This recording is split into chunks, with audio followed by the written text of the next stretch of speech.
A warm welcome to Health and Lifestyle, your weekly health show that brings you all matters health. My name is Marie Yambo. Our social media handles at KBC Channel 1 on X is where you can interact with us.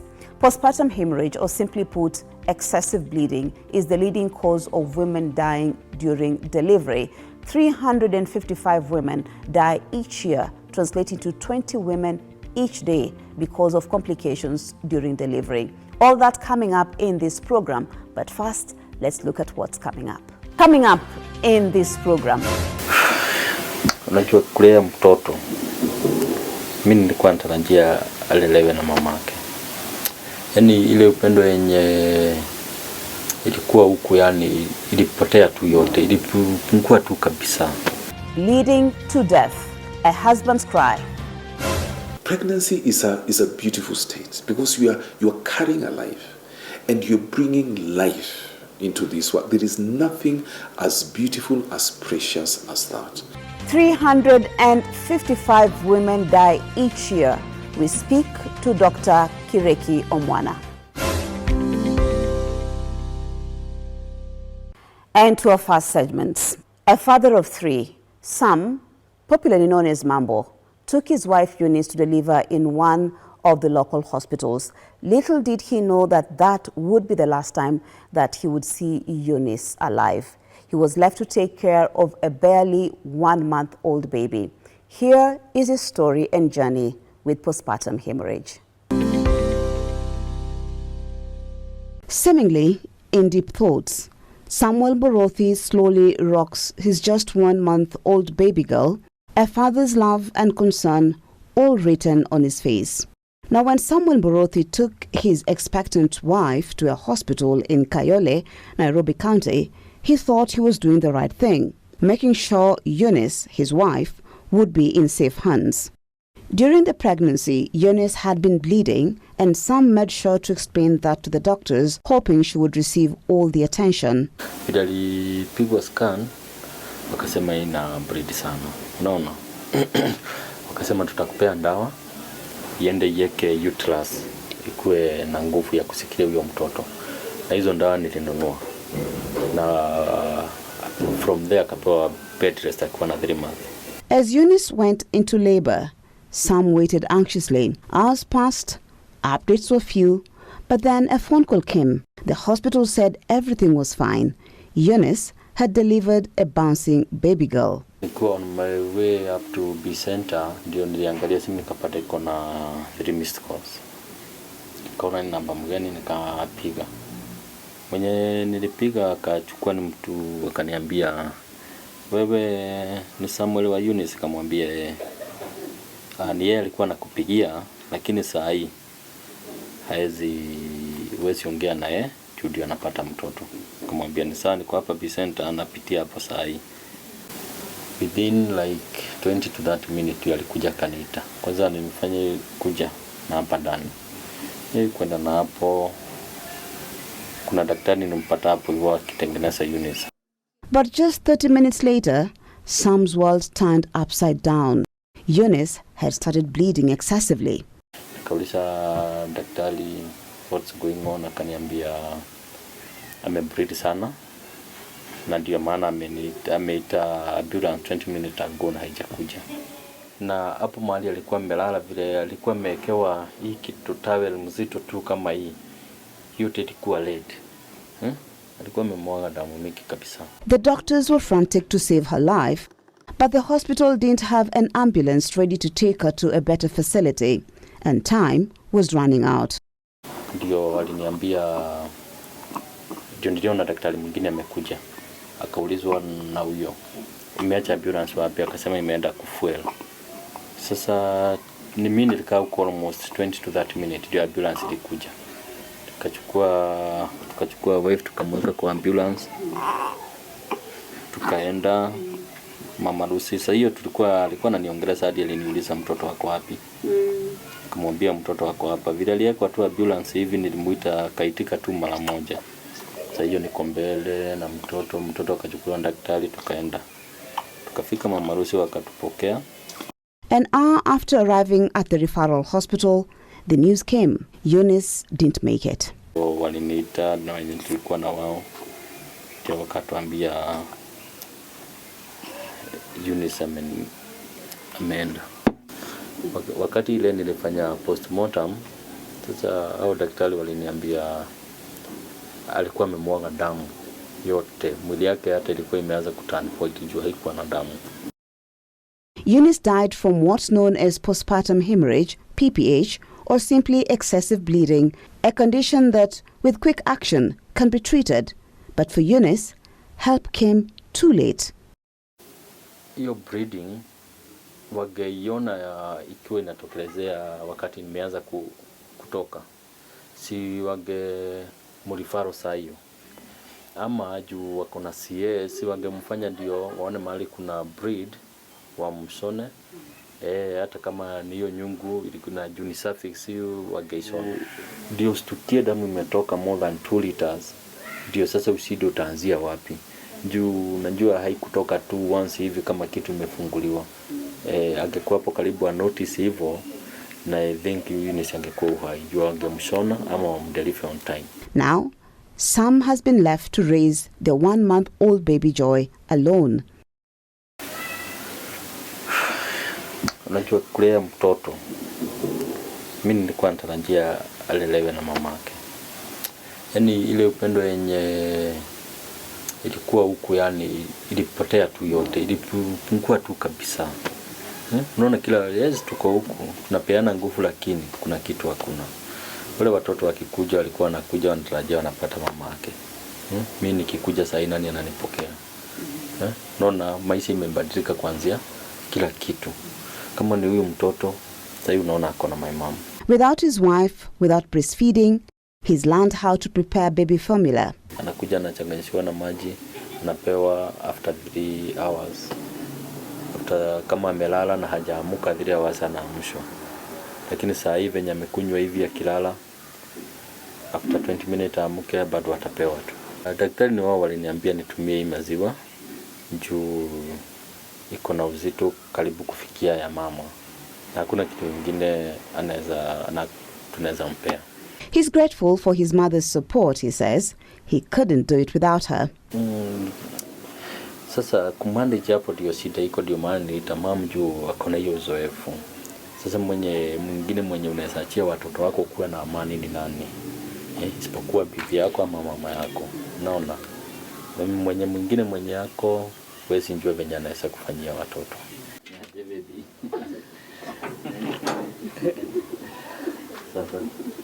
Sam is now a mother and father to the 3 children, and explaining their mother's death hasn't been easy.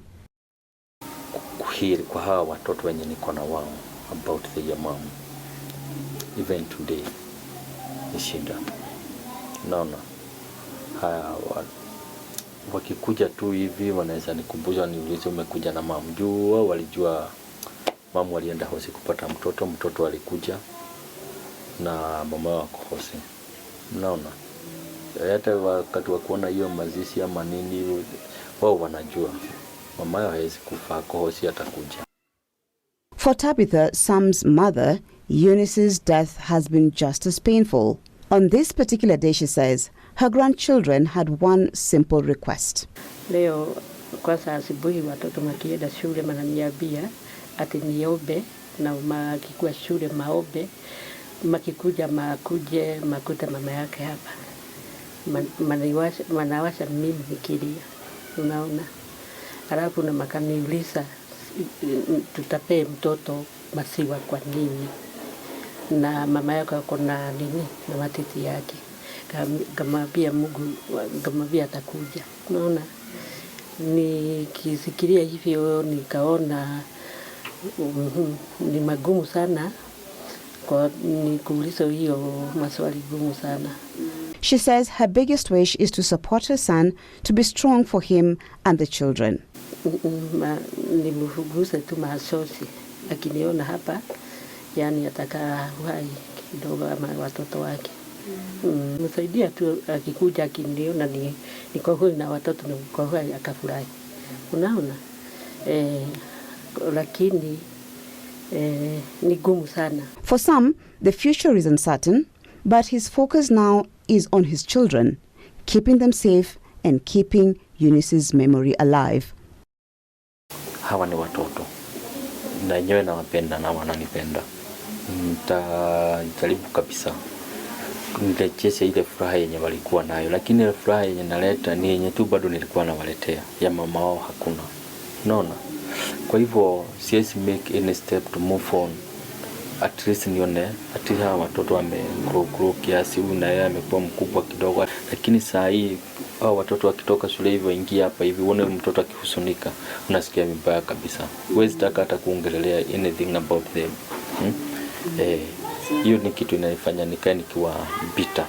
A life lost too soon, a family forever changed, and a father left picking up the pieces. Still reeling from his loss, he's calling for those in charge of healthcare to be more accountable and more human. A loving family there, you can see, and we hope that Sam will get all the support that he needs. Of course, his mother is there to help him take care of the baby. And on that note, we want to take a break, but we'll be back with much more to understand what is postpartum hemorrhage, or simply put, excessive bleeding.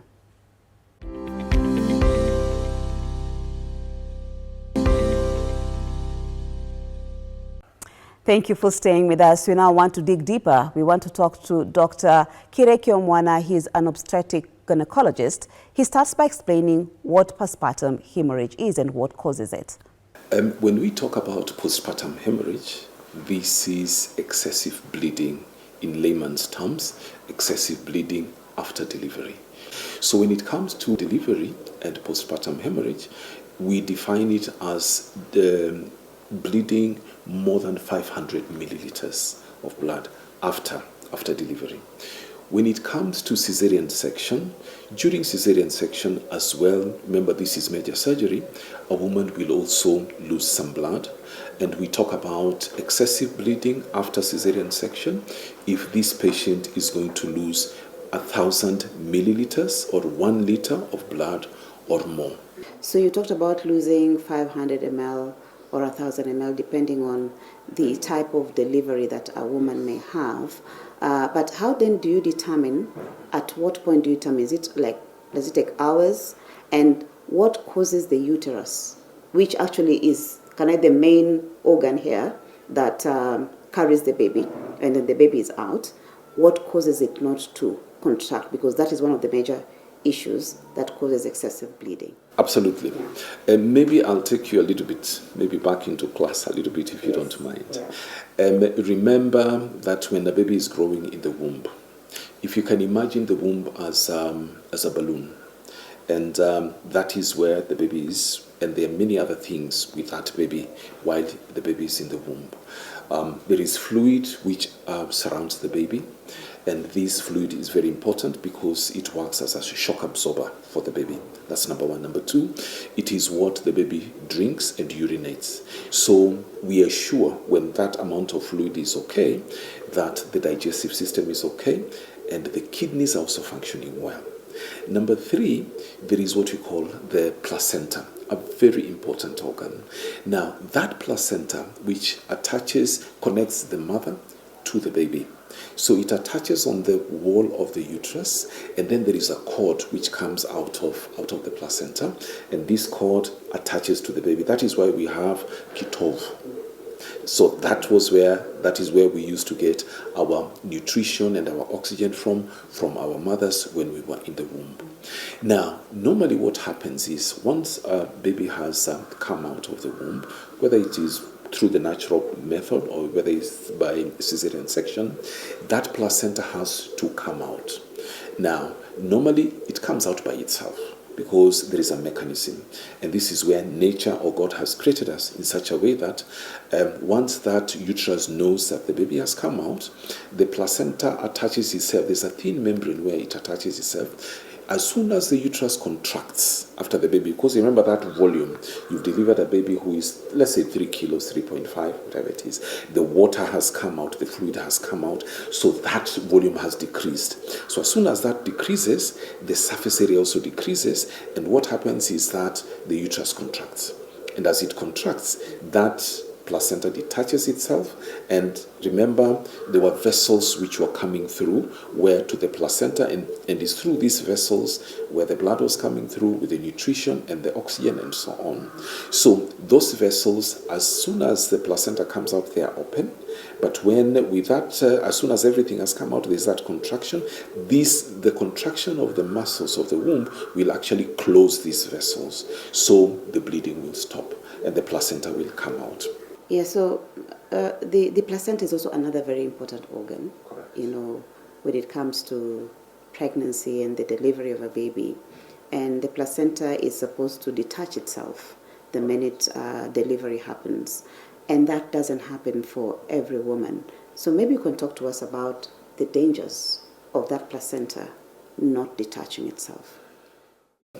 Now, sometimes you may have what you call retained tissue, where the placenta, instead of coming out, is still stuck inside the womb or in the womb itself. Something also which is very, very, very serious and very dangerous, what we call placenta accreta spectrum, where the placenta normally is supposed to attach to the womb. It's not supposed to enter into the muscle of the womb. So sometimes it can invade the muscle of the womb partially, sometimes even halfway, sometimes it comes out completely, and it can even attack the bladder as well. So we call that placenta accreta spectrum. Sometimes you may have the vessels, big vessels, which are in front of the placenta, and this placenta is covering the opening where the baby is supposed to come out through what we call vasa previa. So all this is important. So if that placenta doesn't come out, the placenta has invaded the muscle of the womb, or it has gone into the bladder, this is also very serious, and that is why antenatal care is very, very important. And having a scan done, a proper obstetric ultrasound scan done, is very, very important. So these are important. All these factors, we have to take care of them. And then the other thing, can there be other issues with bleeding diseases? So that is where that history is important. Is the patient on medications which will stop clotting to occur once she delivers? So all this is important in order for us to assess the risk of this patient, whether she can go into, she may have placenta, she may have postpartum hemorrhage or not. So then that brings the question of management, We kind of already know what causes all this problem, but I wonder how good our management of postpartum hemorrhage is, or excessive bleeding in our hospitals. You could talk to us about that. I'd like to quote Professor Mohammed Fatah, who used to be the president of he used to be the president of FIGO. He said, women are dying not because of diseases we don't know. We know what is killing our women. PPH, hypertensive diseases of pregnancy, sepsis, and so on. We know what is killing our women. But women are dying because we have not made a decision that their lives are worth saving. This quote haunts me every day, that women are dying because we, that is you and I and the Kenyan population at large, have not made a decision that their lives are worth saving. We need several things or several pillars when it comes to management of PPH. Number one is human resource. By human resource, we mean everybody who is going to work around this patient. The next thing that we need is quality medication. A study was done. Kenya was part of that study, a big study. Over 200,000 women, expectant women who delivered, were studied, and this was in Kenya, I think Tanzania, Nigeria, and another. It was called emotive study. And what came out was that some of the medications that are used or were used at that time were actually fake medications. Blood is of extreme importance. Blood. We collect about 500,000 units of blood, and we need a lot more than that. We need commodities There are things we call, for example, uterine balloon tamponade, which we can insert inside the uterus when that uterus is extended and it's not distended and it's not even is not contracting. There is something we can insert into the uterus so that it can plug those vessels which are open and they stop bleeding, and slowly the clotting system takes place, and then the uterus starts contracting. We don't have them. We need ICU. And I say this with a very heavy heart. Why am I saying this with a heavy heart? We have gone to several county hospitals and major county hospitals where hundreds of women deliver. They don't have a theater, a maternal theater dedicated to our mothers who are going to deliver. Those numbers are huge, you know.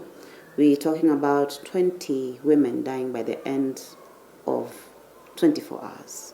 I mean, if it was an accident, a bus crash, car crash, it will be making headlines, you know, but this is not what is happening right now. So that is the impact it has on the women. But there's the impact on the families. There's the impact on that man who's left with a child. And then there's the impact on that baby who never got to meet the mother, never got to feel the connection with the mother. Talk to us about that. The impact the loss of this mother is to this child. First of all, there is no that love. Number two, it is well known and it has been proven that once a baby loses her mother, there is a cycle of poverty that is started. This cycle of poverty continues even to the third and fourth generation. Once you don't have your mother. For the men, apart from there's the psychological bit. Been married for X number of years, you have planned a future together, and then all of a sudden this partner is not there. Your wife, your sweetheart is not there. You are left with one baby, maybe two, sometimes three, or even four of them. Remember, you have to go to work. Remember, you have to take care of these children, not only economically, but also emotionally. It is a huge challenge. And we have cases of gentlemen who have lost their wives, and what they say is just out of this world. That they are not able to take care of this. How do you know? Mtoto analia, haujui analia nini, you know, and so on. So you have to get somebody else to try and help you to take care of these children. Or sometimes you just give them away until you stabilize. And you know, and unfortunately, that's the very, very important part of the emotional beat of their lives. So they end up now calling maybe your mother, who is their grandmother, becomes their mother. So you are actually sort of out of the picture and so on. So there is an emotional impact, there is a psychological impact, there is an economical and social impact, and so on. So it is bad. We've come to the end of the program. Thank you, as always, for your time and your company, and I hope that you've learned a lot in as far as postpartum hemorrhage is concerned, or excessive bleeding, some of the causes, and even measures that you can take to ensure safety during delivery. My name is Maria Mborothi, and on behalf of everyone who made this program possible, of course, the production team, Dr. Kireki Omwana, and also Sam for just sharing his story with us. Until next time, I'm Maria Mborothi.